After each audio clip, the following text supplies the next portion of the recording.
start recording here. Okay, so I'm gonna first, I am gonna share my screen because I am known. I'm the PowerPoint diva. I do really like using them for people to be able to follow along. So I'm gonna go ahead and get that started.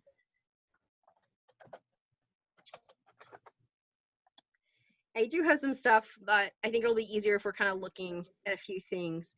So thank you for joining us. This is the COVIDeo series, The Decision to Pod. And this one came from your guys' request. And we haven't had as many people register, but then we've also had some people say they were super excited about this one. So we thought we'd go ahead and do it.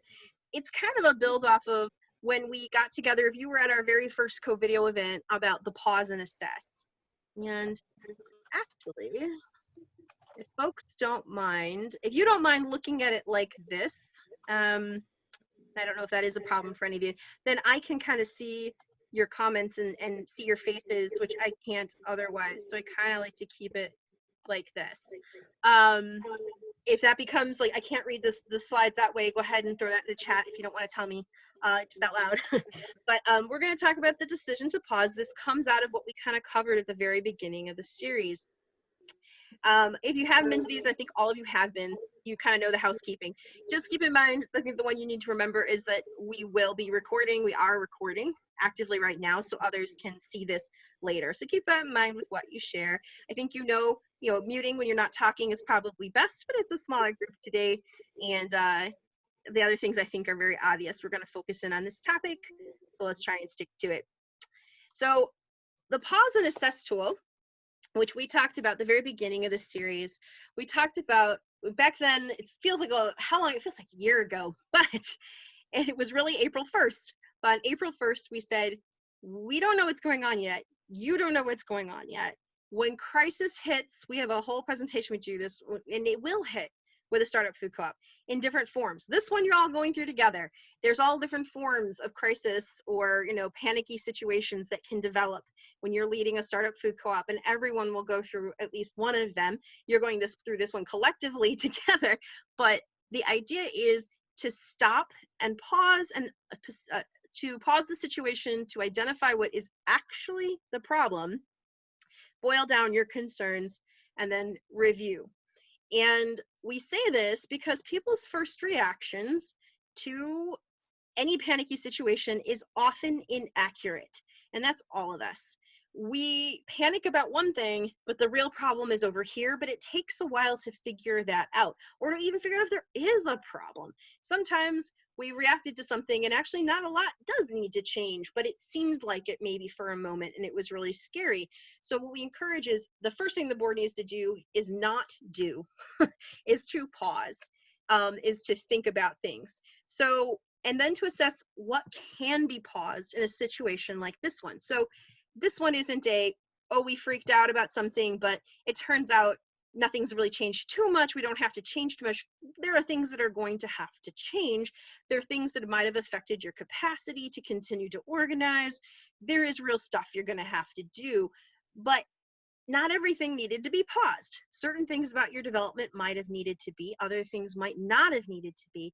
And the board really needed to think that through together and how long they could or should pause these different areas of the co-op's development for what is best for the co-op and what the co-op's capacity is and for its future. So we talked about, and we didn't talk about this one, but we talked about going through each of your main areas of work. A working board of a startup food co-op has 3 major areas of responsibility. Someday you will hand off the bottom 2 to a general manager and their staff. And that's a day that many of you I know fantasize about. But for now, all 3 areas of work of the co-op are under your responsibility. So we've got governance. If you've heard me talk about this before, I apologize, but you have oversight of the entire project, so the organizing and the business development. You have the legal and financial oversight. You have oversight, hiring, dealing with all staff pre-open. After that, it'll be the GM only. Setting board policy, board training, board recruitment and development, and setting the vision mission of the co-op and making sure the co-op is developing in alignment with that vision and mission. That's the governing role, the board role. The board then can delegate any of the other 2 areas, right? The organizing, but this is, the organizing is, it's like community organizing. If you've done community organizing, you kind of understand this bubble of what it is to develop a startup food co-op. All of the messaging, all the communications, all the ownership growth and campaigns, and the owner perks and services is basically care and feeding of your existing owners, events, community partnerships, recruitment of volunteers and training. That's all, or building the organizing muscle, building the co-op as an organization. And then there's build the business development side, which is the part where we're building a business. So that's site search and negotiations, design, planning, equipment, financing, and so forth. And these three areas are all your responsibility. And what we encouraged you all to do as boards is to sit down and think about, first make a list of everything you're currently were working on when COVID-19 hit in these three areas. What was going on in governance? What were we working on? What were our priorities? What was going on in organizing? What were our priorities? What were the upcoming things we were working on? What were our goals? You know, what was happening? We put out a newsletter monthly, even those little things like that. Business development, what was going on with site, with finding financing, with your pro forma work? Where were your priorities? What was currently being done and was on the very near horizon? Then we wanted you to take some time and there you go, and actually go through each of these things. Now this chart was just for demonstration. It actually mixes the three areas of work, which I wouldn't usually encourage you to do, but says, let's look at each of these things we were working on and decide, can we pause them? If so, for how long, why, and so forth. And so there's some good examples here. This co-op was pretty far down the road. This is from an example of a co-op that actually talked this through with me on the phone. So they were pretty far down. They were about to hire staff.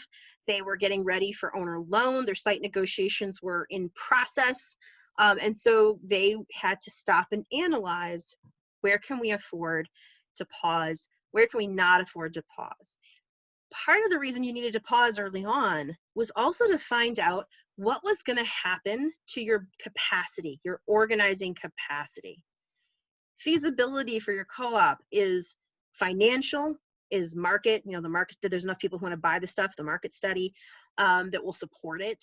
And site, finding a site, that there are sites available that could work that are within your price range. But the other one is internal capacity feasibility. And that's actually the one I wish we had identified earlier and said it more clearly. That's the one that got really shook by what happened with COVID-19. Not that you won't be big effects down the road on your business feasibility, but actually, and we said, let's pause there and let's see what's going on, but you're going to be reassessing your business development feasibility for a while. That's not something that's going to get done overnight, but what we have found since that time, talking to market analysis people, looking what's happening in food co-ops, is actually there may not be a bunch of major shifts in your business development feasibility side.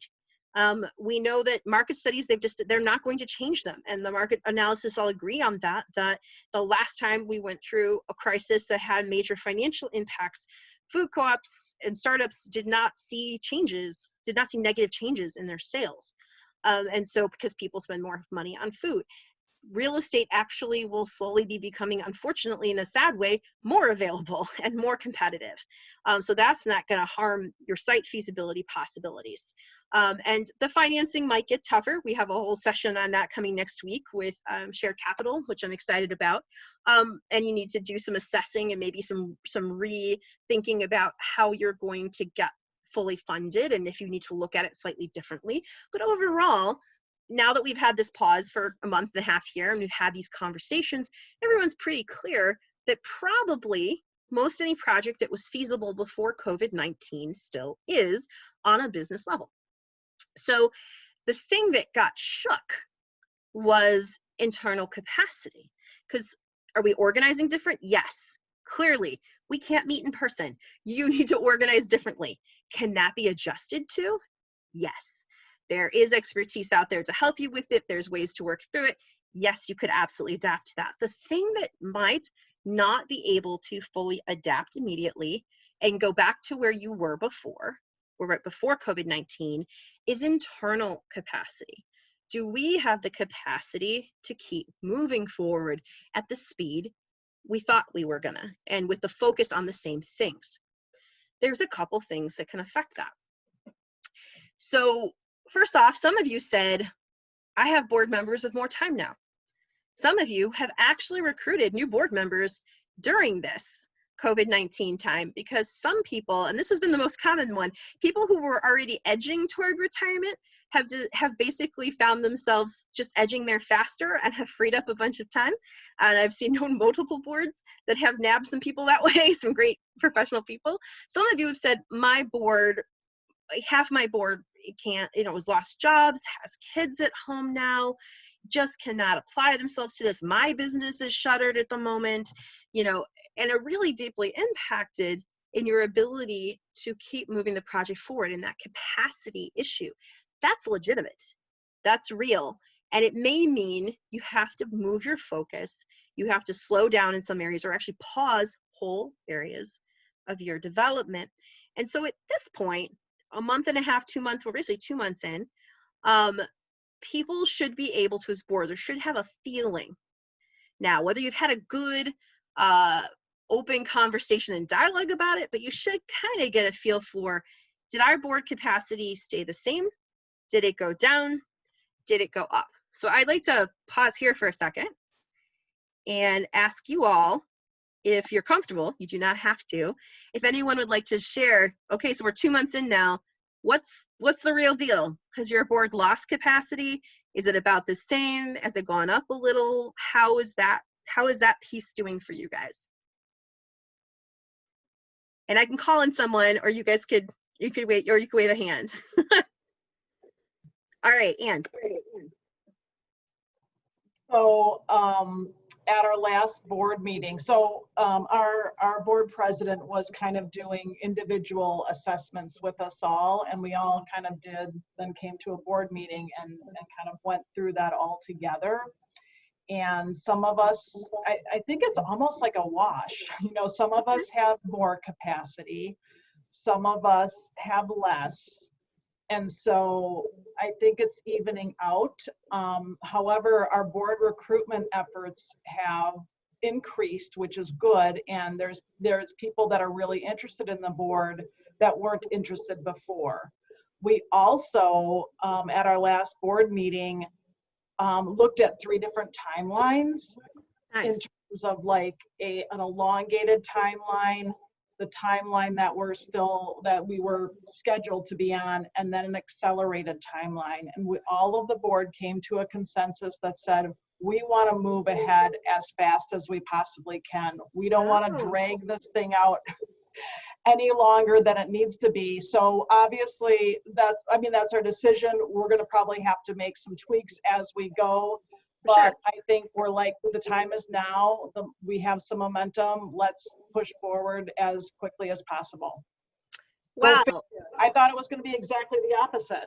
I have to say, so I love that. I'm going to point to you. I'm going to take a minute here and talk about Whitewater. So when Whitewater started, you're one of the boards that actually, when you talked to me, felt the most shell-shocked.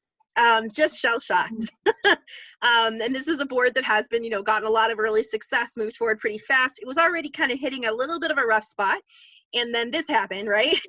And, I thought, wow, this is like, they were like telling me no, all these board members have no capacity. So I thought you guys were pretty shell-shocked. And then to hear you come out, we did this process. We carefully thought through our capacity and then the feasibility moving forward. And we ended up somewhere completely else than where we expected.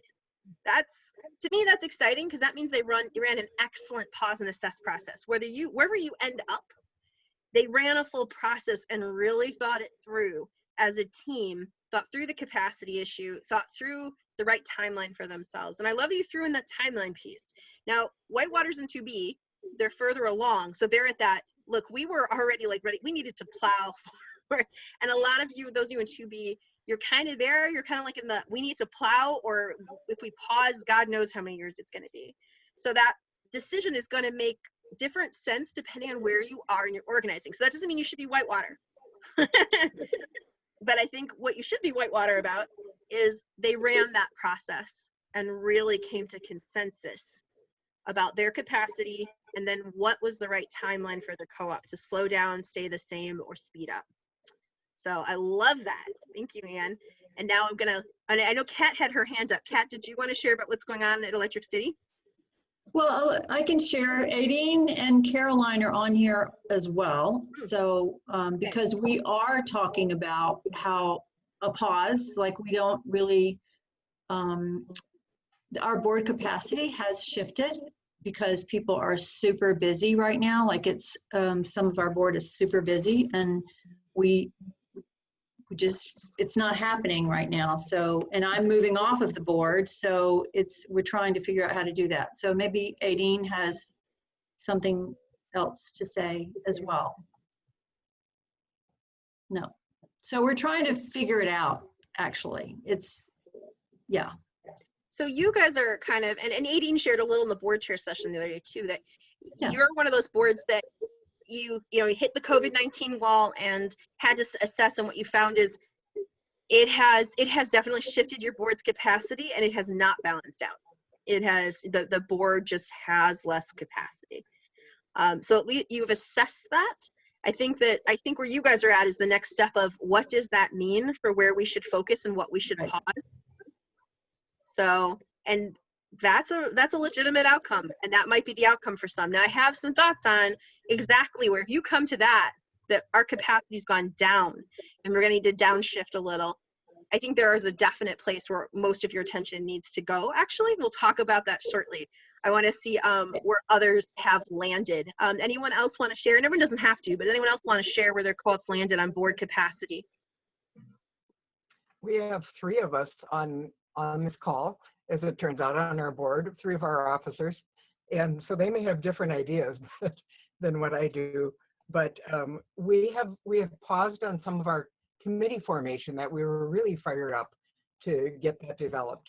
And yet another committee has been ramping up. We've been working with marketing communications and gotten some really good ideas calls too. We have put off our annual meeting, delayed our board recruitment a little bit, although that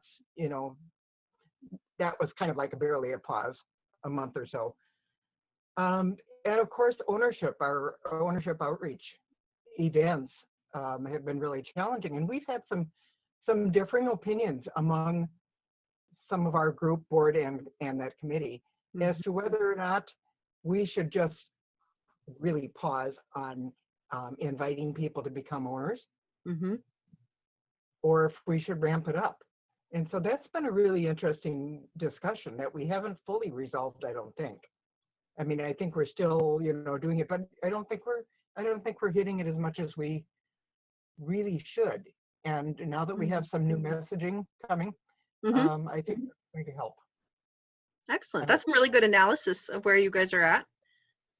And I think a lot of boards who actually get along great, like high functioning boards, but they're finding, I think you're pointing to something that I definitely want to come back to, which is board dynamics are probably shifting right now. This hitting the wall, whether some people's capacity went up, like your Whitewater, some people's capacity up and some went down, the balance of voices changed, right? And the people with the energy to move forward in some ways might be asserting themselves a little more than they used to, because they're the ones that have the energy to go forward, right? So that might be shifting. I've seen boards splitting along the line Kathy's talking about serving the community versus, and focusing there, or focusing energy on continuing to grow ownership, or is it really a bad time to even ask for that? Some of those board dynamics, and not unhealthily, but it's creating something that has to be talked about and worked through. You can expect some shifting board dynamics as people's roles on the board are changing based on what happened to their capacity, but also about their feelings about organizing. We're going to talk about that too. And Kathy's pointing more to, we have some mixed feelings about organizing right now, and whether our organizing focus should be on growth of the co-op, or if it should be on pausing and or doing stuff to serve the community that maybe right now doesn't really move forward ownership. So we'll come back to that. Thanks. And does anyone else from your co-op want to jump in and say a few words? Yeah, this is Darlene. I wanted to jump in. So I'm on the ownership committee for the Purple Carrot Market. And so one thing we talked about is lowering our ownership payment down to $10 a month. So we're going to present that to the board next week and see if that won't help this one board member that's unsure about if we should be asking for ownership right now or not. And then you were talking about retirement, and I'm one of the ones that retired. So I actually have more time.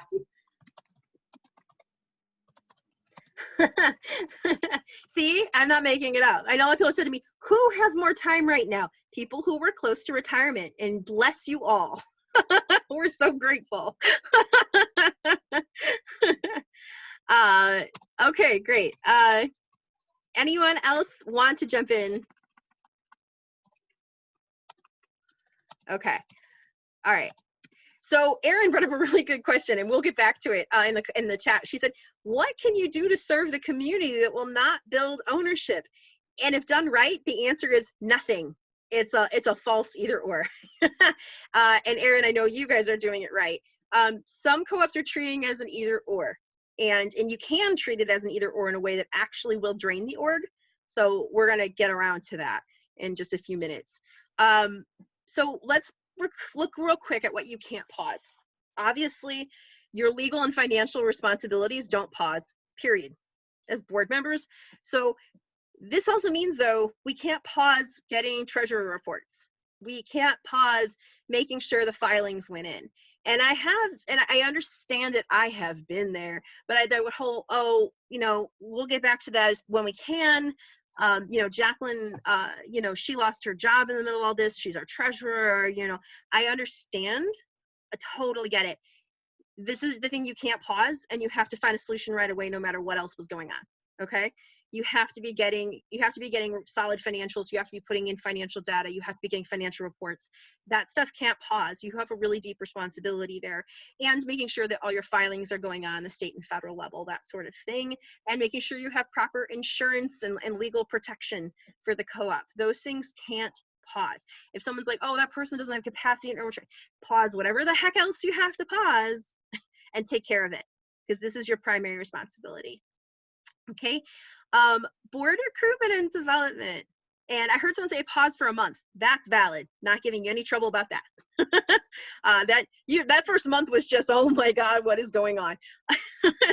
So long-term pause. This is the last thing to pause right now, unless you have an incredibly strong and robust board. The thing is that if your board capacity goes down, so does the whole organization's, period. It just does. And it's tough. I think some people are struggling with asking for owners right now. Some people are struggling actually asking for board members right now. There's this feeling of people have more going on. People have crises going on in their life. People have other things to do. People even have more important things to do. And you know what? That's not a bad argument. Not even just COVID-19, but now let's look at the moment we're in. And you can make some pretty strong arguments. There are some other orgs and maybe even protests people need to be at, rather than, and there's that feeling, maybe we ask people to be serving on our board. My argument is, if you actually believe that co-op is here to better serve the community, to make change, to make your community more just, accessible, equitable, to better the world, then yes. It doesn't mean, and you're going to be the right opportunity for someone and not someone else. If someone else is better applying their energy to other efforts in the community right now, that's where they'll land. We're not looking to harass people onto your board, but we often decide to make decisions for people. And I kind of feel the same about ownership. We'll come back around to that. You don't know who has more capacity now. And some of you have mentioned, I heard a little hint of this, heard it from a couple other clubs too, that some people, they're just deciding to step up because everything just changed, and they're like, maybe I have more time, or maybe I'm just going to find it because I want to be doing more. And they're looking for the thing that fits them, the place that they can be, that they can make a difference, that clicks with them, that they feel they can be useful in. And you might be the right opportunity for them. And we don't want to assume that for them.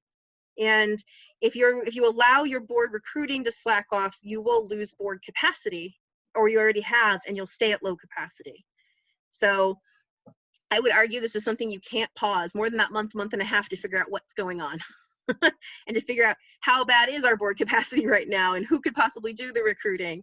But even if you're only working on getting one more board member, I've had some boards say, we were already low. We had 6 board members. We're supposed to have 9. We might as well have lost 2 during this. They've lost their job, or their jobs become so incredibly busy, or they've become homeschooling parents. You know, who is going to do this recruiting? And my answer to that is, if you guys focus on just getting 1 more highly functional board member, and that's the best you can do right now, and you work on it together, going from 4 to 5, that's a big jump in capacity, right? That's getting us going the right direction. So it's still worth doing. This is not a place you can pause for long. Quickly on the other things under governance, upholding policy, that kind of goes back with financial oversight, but just don't forget to uphold policy. You may not have time to be starting to set, you know, your policy governance policies and put them all in place and all that good stuff. But don't kind of throw the baby out with the bathwater. Don't stop using your structures that you have in place. Don't stop referring to your bylaws and making sure you're staying on top of them, that sort of thing. Setting a vision and mission, this is not the time to set it, but hopefully if you have an existing one, it is still your job, and actually a really helpful tool to put in place this part of your job, to be looking through that lens and saying, this organization, everything it does needs to on some level be meeting its vision and mission. And are we doing that? Are we upholding that right now? So that's governance. Then we get into organizing. What could we not pause in organizing? Communication. You can't pause communication. If you stop communicating, your organization disappears. When you are a startup, and this is actually true for open businesses, I'm seeing it. People are wondering, is that business even open? Are they still there? Are they okay? People are going to do the same thing with you, and your only storefront is your newsletter and your social media. And if you disappear on them, you stop existing. And so the thing we can't, and especially to your existing owners, we can't stop communicating. It's the part of organizing that is just, it just can't be paused for very long at all. Even if it's to say, we're assessing what's going on right now. We don't have all the answers yet. Here's where we're at, and we're going to keep communicating. That's okay, but don't not communicate. So then we get into the false dichotomy, as Erin pointed out, under organizing. I see some startups saying, we need to funnel all our energy right now into feeding people and to being on city commissions about homelessness and, you know, these crises that are hitting our community. And I see some folks saying, we need to stay focused on ownership growth, and that's where we need to be. And we can't have too many other projects taking energy away from that. That's not where we are in our development. This is kind of a false dichotomy. If you decide in alignment with your vision and mission to do some service to the community that fits your capacity, that is, whether you're able to ask for ownership in the middle of that or not, that is going to grow ownership eventually. Just don't commit to stuff that is going to get you completely drained as an organization and sidelined for 2 years. But if you're like, we're going to step into this gap and do some work, you know, and like Suncoast has decided to step in and be distributing these local food boxes, some of which they've gotten subsidy for, so they're giving them away to people who are low income, and then, but all the boxes are being paid for in some form, and then helping these farmers. It's taking a ton of work right now. It's been terrific for them, for their visibility, for their mission, for their community. It's been a perfect fit, and it's served people and met their needs, and they aren't asking the people who show up to get their free box to become an owner, although they're sticking that information in there. Please don't decide for them that they don't want to do that. If you have a payment plan. But it has attracted all sorts of people who are not in economic need, but would be proud to be a part of a co-op that has gotten something together and done something about food for the community. And it's kind of accidentally increased their ownership growth. And that's what'll happen if you pick the right way to serve the community. Now, if you're still like, we don't even have governance capacity to fully move forward right now, I'm not talking to you. You need to focus on governance capacity. Your number one job is to fix governance capacity, and keep communicating. Don't stop doing that. And then fix governance capacity. That's where all your eggs should be. Because until you have it, none of the rest of it matters. But if you've got it, you've got enough, and you're just like, where should we put in our energy? You can serve the community in ways that actually at the same time up your visibility and your ownership. And that's not a contradiction. And that's not manipulating the community to get something from them. That's serving in a way that shows people a co-op's meaningful. And therefore it will make people want to be owners. And you can't be afraid to ask. Tell people, hey, this is something you can be a part of. Just about who you ask. Obviously, if you're serving people who are homeless, we're not going to be saying, hey, do you want to make a $10 deposit today on an ownership share? clearly. Those of you who said we're looking at making our ownership down payment $10, I've seen a couple co-ops do that. That's a great shift right now. If you can figure out the system, that might make you a lot more comfortable to say that as a response to the times, like our mission is more important than ever, and we know people want to be a part of it. And as a response to the times and what people are going through, we've created a way for you to become an owner for a $10 deposit and regular $10 payments. If you can do that, if you can structure that in a way that makes sense and is effective for you, and I forget who said they're thinking about doing that or are doing it. Someone here on the call said that. I've seen a couple other startups doing that, and I think it's a great response. And certainly part of your job is to get yourself comfortable again with asking for ownership. And if that, if nothing else, will make you feel responsive to that. Mad River has said, yeah, they're supporting meal distribution. Was taking a lot of capacity that otherwise would have been going to farmers markets, right? So it's been kind of redirected. And they do already have a $10 payment plan that's auto and a $20. So they're in a good position to keep asking for ownership. And again, if your capacity sussed out, if it didn't lower, then he's got a great point. It's been shifted.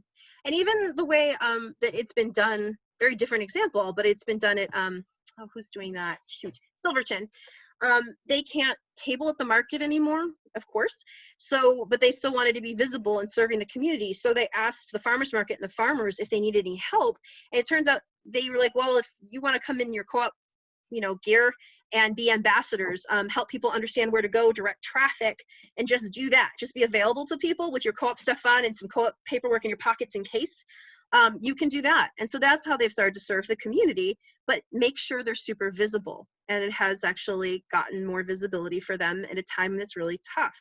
So, and I'll let Erin speak to it if she wants to, but I know her organization, Fertile Ground Food Co-op, is doing a ton of stuff to get meals and all sorts of resources to the community, but I don't think feels like that is taking capacity away in any way from their ability to grow ownership in the actual co-op. Did you want to speak to that at all, Erin? Do you have time?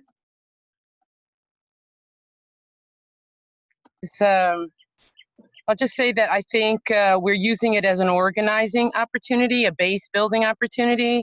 So every contact is, we're building lists so, we can follow up and invite folks. We also see it as an opportunity to build visibility. And unlike some of you, we're still in the organizing phase. So we have to remain relevant to the people that we want to serve and provide an honest and true service right now. In the midst of the uprisings, we've had grocery stores that aren't in operation, and a lot of protest about the conditions with the police violence and murder indiscriminately of Black people across the country. And so because right now, all of you, I guess I'm speaking to you now, actually because of this situation in local communities, some of these communities have no access to food, and it's become worse. So our need to be in service has become greater, and I guess the call on us has become greater in this moment. And I feel like the cooperative movement is well positioned to show. Actually, let me just say a few things about it. The cooperative movement is well positioned to show the entire country what an economy ought to look like and how an economy ought to be governed, and the new way when capitalism breaks down, which we ultimately hope that it does, the new economy, a cooperative economy, more caring cooperative economy, even if it does have capitalist infrastructure, we want the cooperative value to guide it, right? And so this is the time for us to actually be setting that vision forward as a movement. For Fertile Ground, that means, we had a conversation actually because we've done outreach that did draw away capacity towards opening the grocery store. And there's critique of that amongst our board. And so when we began talking about what can we do now, there were board members who were concerned about overcommitment.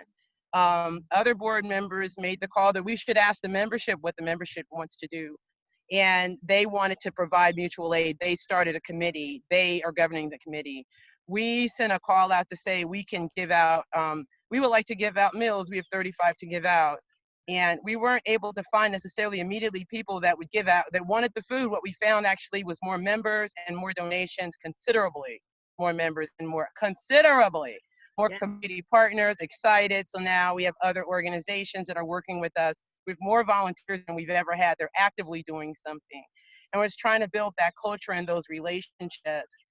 And that's foundational to the next stage of development for us. So I would just say that all of the outreach that you could be doing direct food, and there's all these people from the sky trying to give us money to give out food because they don't actually have the direct relationships in the community with the people closest to the pain.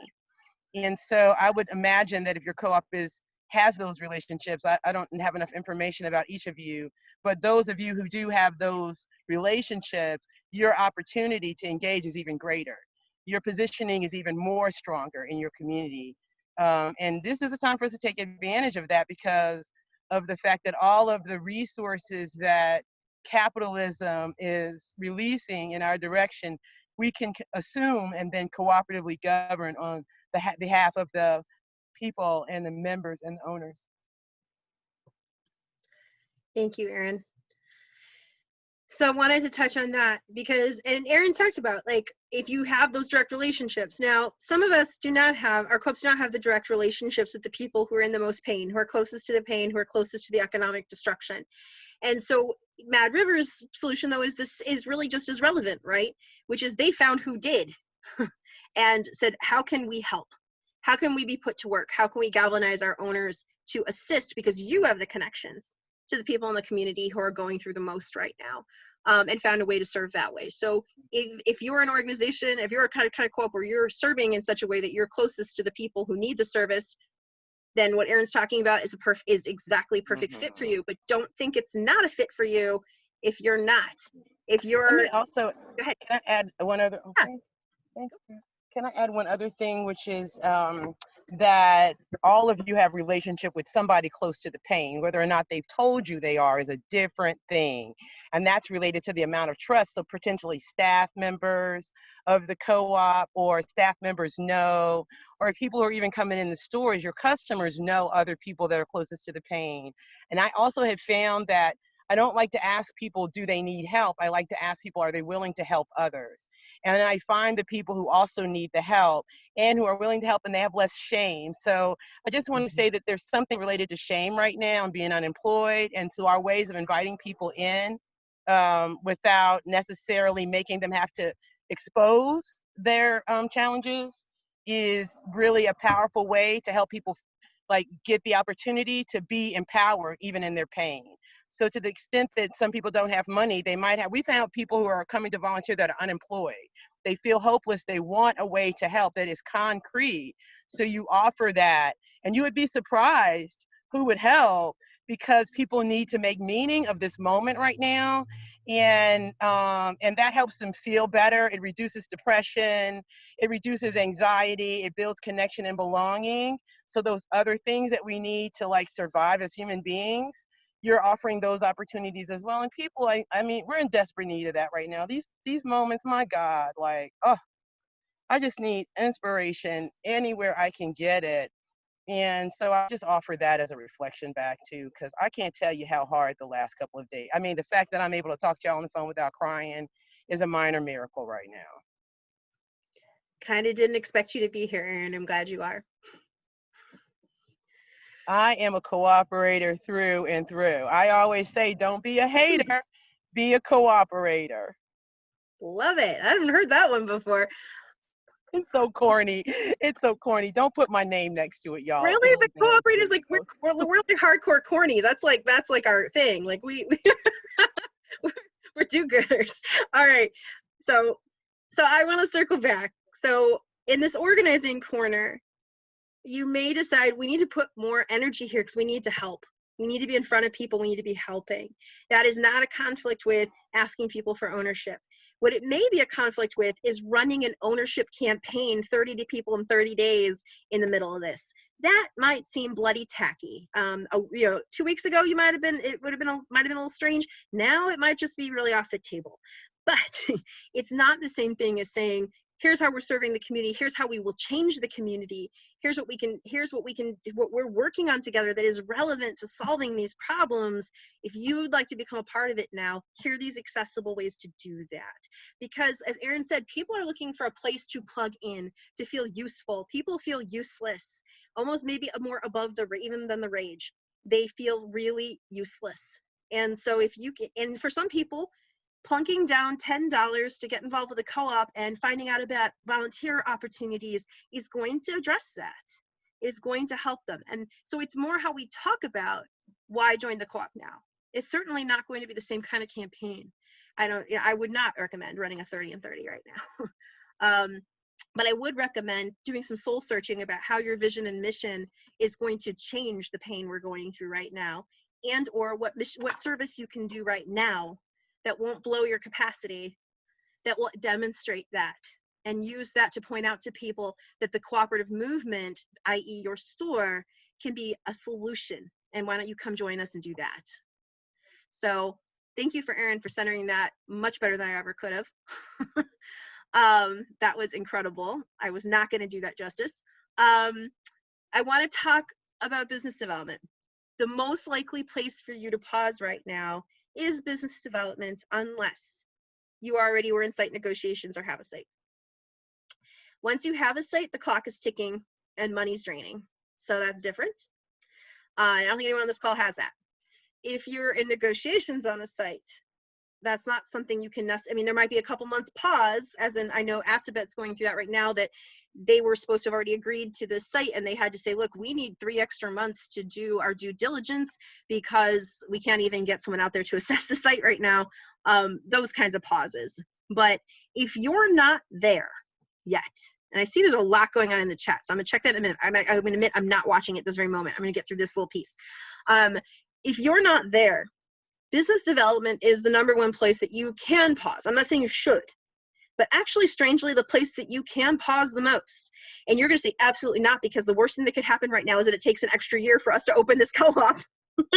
That's the worst thing that could happen. It isn't. The worst thing that could happen is that your co-op becomes irrelevant and disappears for lack of capacity and lack of meaning to the community. That's the worst thing that could happen. Not saying it isn't expensive. It is. Every extra year added to your development is expensive, and it increases your risk of never getting open. I'm not going to lie about that. But if there was somewhere that you could fully pause if you had to, it would be here. Now, I'm not saying to do that, but I'm saying that as you're assessing that capacity and you're going, can we really drive this stuff forward right now? Well, is your governance in line? Legal financial oversight is happening, right? We're recruiting board, we're training board, we're making sure there's people here to do the damn work. Excuse my language. Are we communicating? Are we communicating well? Are we serving the community in some way, no matter how minor or major, to keep our relevance up? If those things are lined up and you still have capacity, by all means, mostly if you're going to pause in business development, it's going to be a partial pause. It's going to be, we might have to slow down our process on X. We might be still working through our pro forma and our market study, but our site team, we might have to slow down on site team for a couple months, wait till we have more capacity to rebuild, because the site team turns out is just 2 board members, and we have to focus on the core stuff we can't drop. Maybe there's pieces of this that might slow down. Maybe your conversations with lenders, we were planning to have those right now. Maybe we're going to have them at the end of the summer. Maybe things are slowing down a little bit. And there's a slight chance that some of you were going, we already felt borderline business feasible, and this is making us really nervous about whether we can open a retail grocery store at all. If you were already on the fence about whether you had business feasibility or could find it before this happened, it might be time to say, rather than we're just not going to do it. I don't think you know enough yet, honestly, if you were already on the fence, but to say, we're going to pause here. We're going to pause on business development right now, wait for a little more information to come in and for things to suss out. Doesn't mean we won't keep our ear to the ground. Doesn't mean about, sites. Doesn't mean we won't, we aren't thinking about it, but we're going to put our energy into strengthening our governance and our organizing. Because in the end, if you find you're not business feasible, that doesn't mean the co-op has to go away. It might mean you take a very different form. But personally, to me, the worst thing that could happen is your co-op goes away. Even more than you find your business isn't feasible, because there was a driving need and a desire that can still be met in other ways. Now, I think a retail grocery store is probably one of the most powerful ways to meet it. And if we can do that, that's what we want for you. But there are other ways. So in business development, do you have capacity? That was my number one question. Do we, you're like, we have to push for, back to the question, do you have capacity to push forward on business development, and to what level? If you don't, that's why I want you to focus back on governance. You've got to rebuild. You've got to rebuild your board. You've got to recruit. You've got to get your capacity up so you can go forward with business development. And even organizing is more important in some ways, because you got to be out there messaging well, talking about the relevance of your co-op, connecting people to it so we can build capacity. Those things have to be in place before business development really will work. And so it might hear really painful to hear that, but maybe you should pause here. And I'm going to jump to some other thoughts, but I want to wait here. Let's see if I missed anything. Okay, so with Mad River has said, with the exception of grant seeking, we're pulling back on business development. Now they're at the perfect place to do that. You know, Mad River is in 2A, and 2A is a perfectly reasonable time to say we're going to take 6 to 12 months and focus on these other things. That's a perfectly reasonable time to do that, especially since they haven't been stuck in 2A a long time. For those of us who've been stuck in 2A for a long time, that might be like, oh God, no. But it is the safest time to do it. Once you're well into 2B, things start speeding up or need to. So what I want to say about this, let me go to my next slide real quick, is where can you not pause? Come on, go to the next one. It's taking its sweet time. So communicating the pause. Let's spend the time here because we're going to run out of time. It's absolutely critical. First off, all that stuff we just talked about, that was the pause. That was internal assessment. That was deciding where we have the energy to push forward and where we don't. How do we continue to organize? Are we going to do it? And how are we going to do how are we going to serve? How are we going to do ownership growth? That's all part of organize. So do we have capacity in the board? Are we focusing on board development, and we're just going to keep communicating on social media and email, but that's really all we can do right now? We've gone through all this assessment of what is reasonable.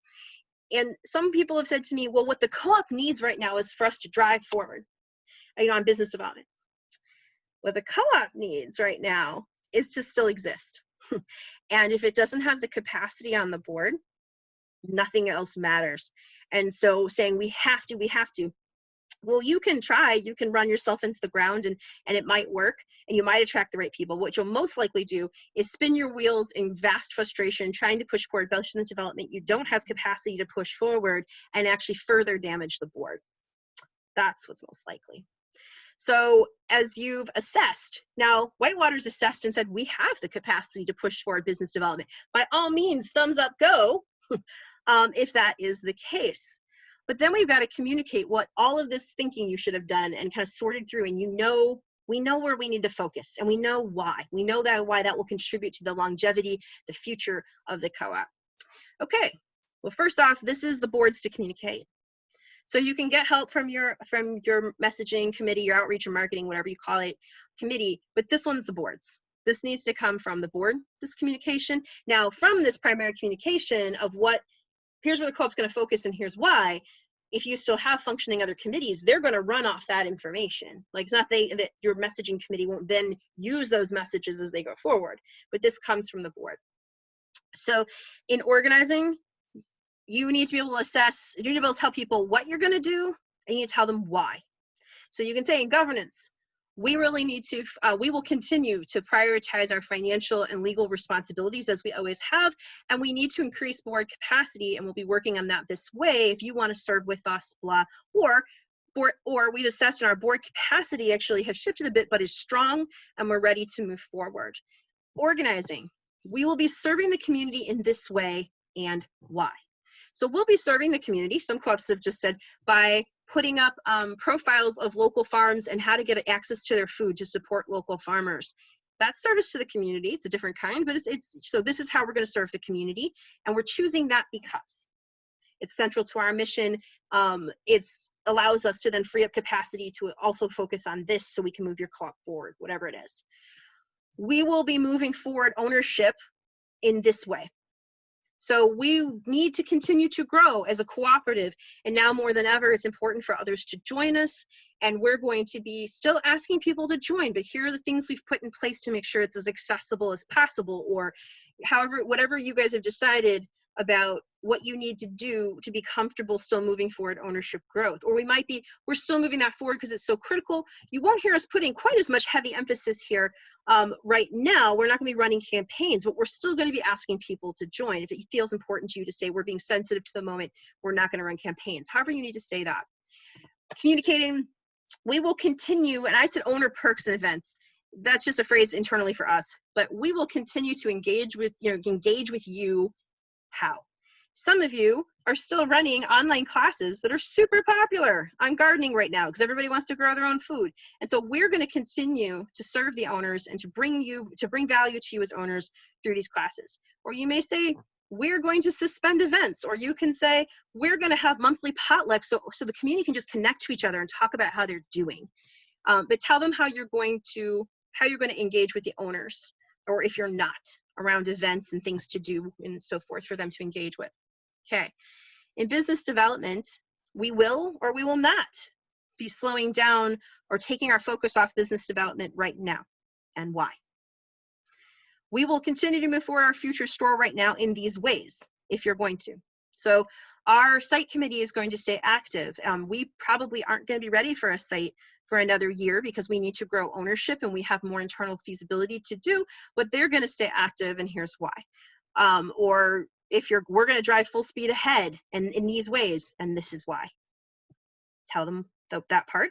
And the last part, these are the parts we'll be waiting on for these reasons. If there are parts you're going to wait on, if there's parts that are going to pause. That market study we were about to do, the board has now, I wouldn't necessarily do this, but the board has decided to wait 6 months until the market has, so we have more of a clue for what's going on with people's grocery buying and where things are going. And we'll go forward that market study in 6 months when we feel that there'll be a clearer picture, whatever that is. So we will or will not slow down on our business development. We'll continue to move this forward, and why? We will be pausing on this and why, if you're pausing anything. Okay, so in each of these areas, it's not very hard, actually. This could be one major statement, 3 areas, kind of like this is what's going on governance, this is going on organizing, this is going on business development. You could write out as paragraphs, you could bullet point it, and I tell you, more people will read it if you can bullet point a lot of it. And you don't want to overshare, you just want to like answer those questions, and then make yourself available. Let owners know that you're available to answer any questions about the board's decision about how to move forward. All right, we've only got a couple minutes left, but I'm going to open it up to the floor. People, comments, questions, doubts, disagreements.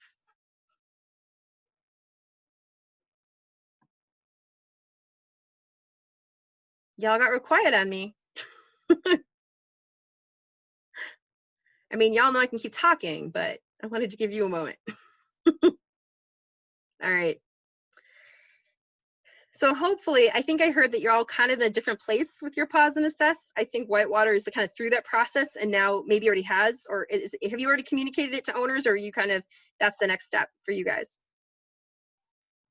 That's the next step right now. We did communicate out and I'll share it with you, Jacqueline, so you can share it with whoever, but we did communicate out our, we called it like, the story of the 3 timelines or something like that, so we did kind of start to communicate that, but what that really means, we're still trying to assess what that really means because it was just a kind of high level bird's eye view of the main tasks, that we need to do, but we've got to figure that out, like get down to the nitty gritty in terms of what that really means to be on an accelerated timeline. Okay. But you guys have started communicating, like the board is doing its job of assessing, here's the assessing we're doing, and next will be, we've made these decisions and why. Right. So, okay, awesome. And I've made a note that Whitewater has a document to share that I will try and get from Ann and send out with the email to y'all afterwards. And others of you might be still, you just realized you've just finished your assessment of internal capacity, and that's okay.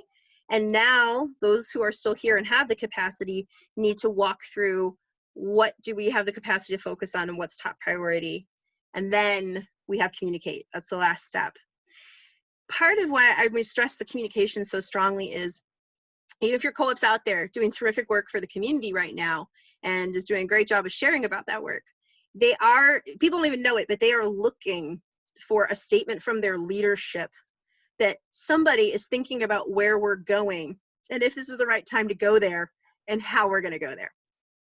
So don't skip the messaging it, no matter how great you're doing on social media, firing, no matter how great you're messaging on social media or whatever, don't skip the step of the letter from their leadership. If you're like, nobody reads those, well, post about it 3 times in the same week and have it on your website. But other than that too, in addition to emailing it out, like make them pay attention or pick some of the core messages in it and make it a series of posts. But regardless, they are looking to hear that somebody is in charge and thinking this stuff through, no matter how visible you're staying in other ways. So make sure you do communicate about it.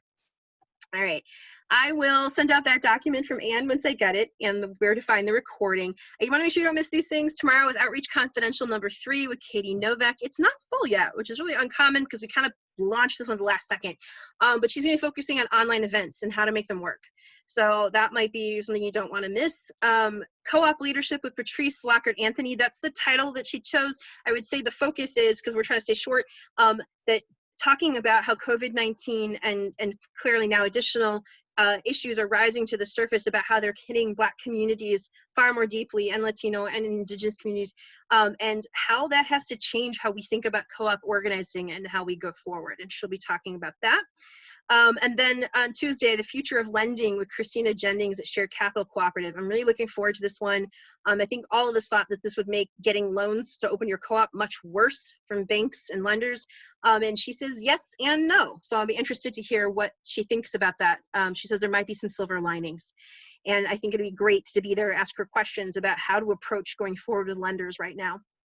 And then Wednesday, one everyone's looking forward to, Michelle Stry from National Cooperative Grocers is going to be here to talk about curbside delivery online, what we've learned from a bazillion co-ops going live with these things all at once, what's working, what's not working, and what it might mean for the future of your startup.